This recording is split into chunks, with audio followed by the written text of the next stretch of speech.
Economia no contexto certo.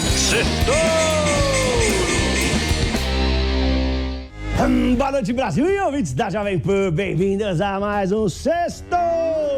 Resumo da semana econômica no contexto certo. Foi uma semana dura, uma grande tragédia apertou nossos corações. Os fortes terremotos na Turquia, que já mataram 11 mil pessoas, mais de 11 mil, também mexeram nos mercados. Pela segunda semana seguida, os bancos centrais estiveram em destaque e teve uma nova onda de demissões nas grandes empresas. O chamado balão espião chinês não saiu das manchetes no mundo inteiro. E os ataques do governo brasileiro ao Banco Central não pararam, mas os bombeiros foram acionados e as tensões diminuíram. E hoje, o presidente Lula se encontrou com o presidente dos Estados Unidos na Casa Branca, em Washington. E nessa semana, a Bolsa esteve bem volátil, mas está terminando abaixo dos 108 mil pontos. Não caiu muito, não. Já o dólar chegou aí a operar acima de R$ 5,30. Ontem, né, bateu a alta lá com leve saída de investidores estrangeiros do Brasil, mas está terminando levemente acima dos R$ 5,20. Vamos para os pontos que eu separei do nosso Sextouro de hoje. Primeiro ponto, Banco Central americano sobe o tom contra a inflação. Na semana passada, o discurso do presidente do Banco Central dos Estados Unidos foi de tranquilidade em relação à inflação, mas essa semana os ventos viraram e o Mr. Jerome Powell admitiu que a forte criação de empregos nos Estados Unidos em janeiro, algo inesperado, pode pressionar a inflação e forçar os bancos centrais deles a subir os juros mais do que projetado e deixá-los altos por mais tempo do que era esperado. Mas, de acordo com ele, isso vai depender de novos dados que vão sair, como a inflação ao consumidor terça-feira que vem. Os investidores não gostaram dessa guinada de tom, de visão, e as bolsas caíram com força esse dia. Mas não foi só ele o culpado, não. No começo da semana, o Banco Central da Austrália já tinha surpreendido o mercado, porque depois de subir os juros pela sexta vez seguida, avisou o que era inesperado, que vai subir mais os juros nas próximas reuniões para controlar a inflação. Os investidores tiveram que tomar um Pepto-Bismol para digerir isso aí e digeriram de cara feia.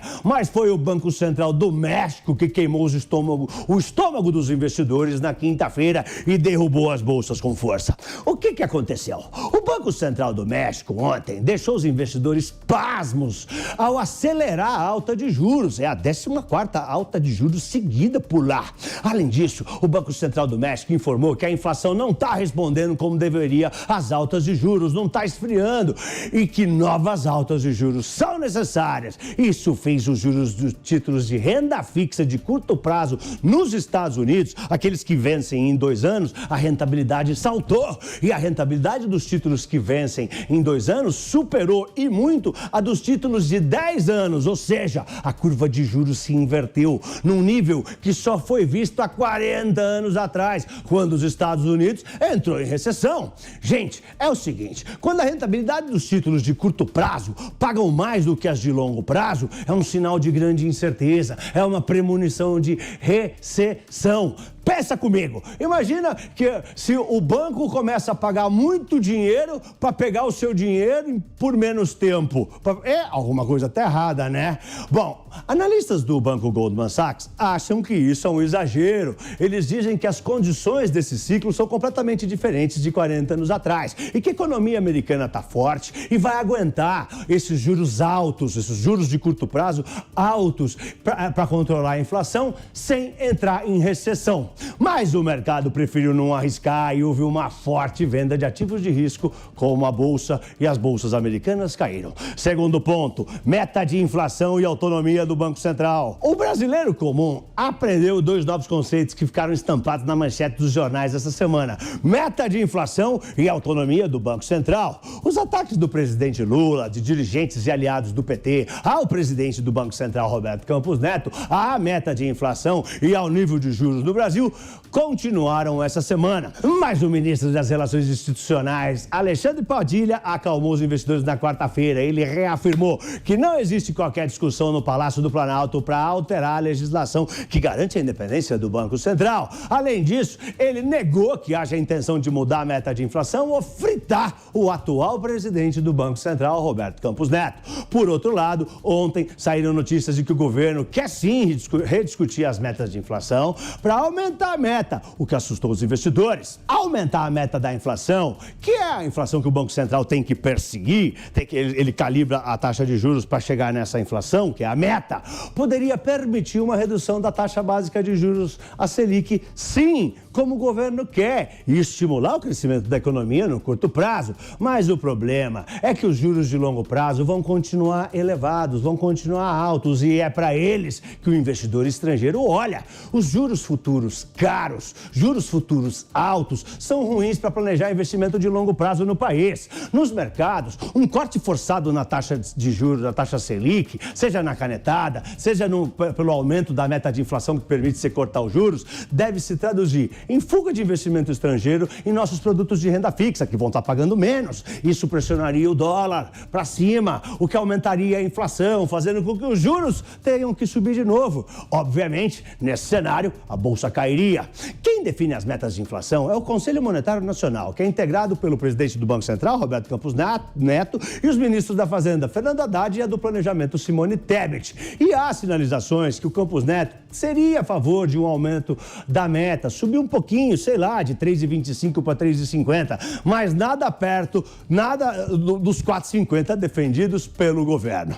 Bom, nessa semana, o diretor de política monetária do Banco Central, Bruno Serra, citou a Turquia como exemplo a não ser seguido. Lá, o Banco Central não é independente. O presidente Erdogan é que manda. Ele que manda nos juros e mandou reduzir os juros à canetada. A inflação foi de 8% para 60% ao ano. Ai!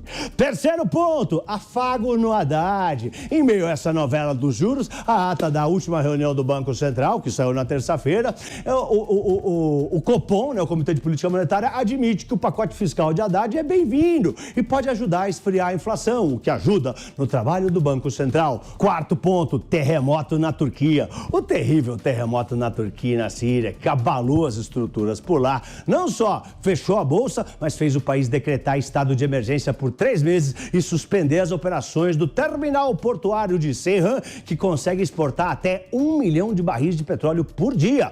Por essa e outras razões, o petróleo saltou 8% essa semana. Também porque o Putin está ameaçando cortar 500 mil barris de produção de petróleo por dia lá para retaliar o embargo europeu contra o petróleo dele. Mas voltando, a Bolsa de Valores de Istambul teve que suspender os negócios na quarta-feira depois de despencar no começo da semana, já que a preocupação sobre as implicações econômicas dos terremotos deixaram os investidores com os nervos à flor da pele. Quinto ponto, enxurrada de demissões. Mais uma onda de demissões em massa foi anunciada essa semana. As empresas estão cortando custos para lidar com a alta dos juros e a inflação, a alta dos preços, que pega em cheio nas vendas. A Disney vai cortar 3% da força de trabalho, 7 mil funcionários, com o objetivo de economizar 5 bilhões e meio de dólares. A Zoom, aquele aplicativo de reuniões por videoconferência, vai demitir 15% do seu pessoal, 1.300 pessoas. O famoso site Yahoo anunciou que vai mandar embora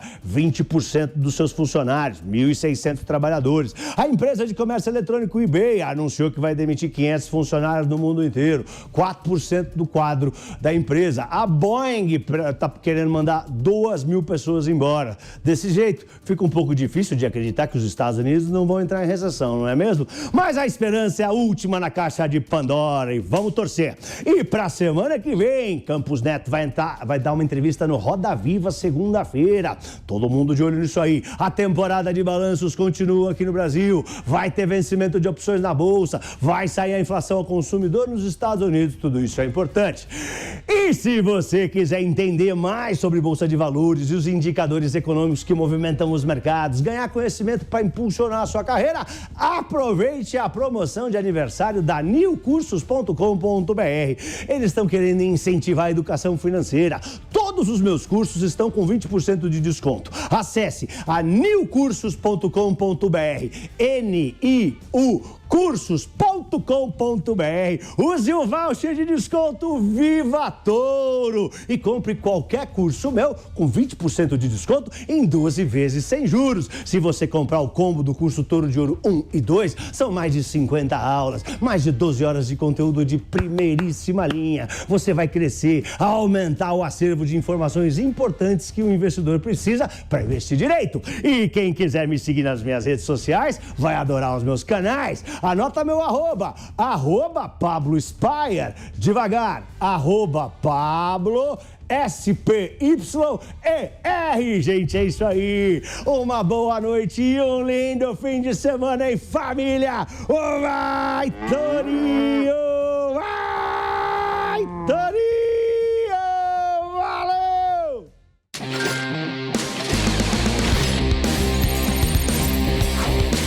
Economia no contexto certo. Certo!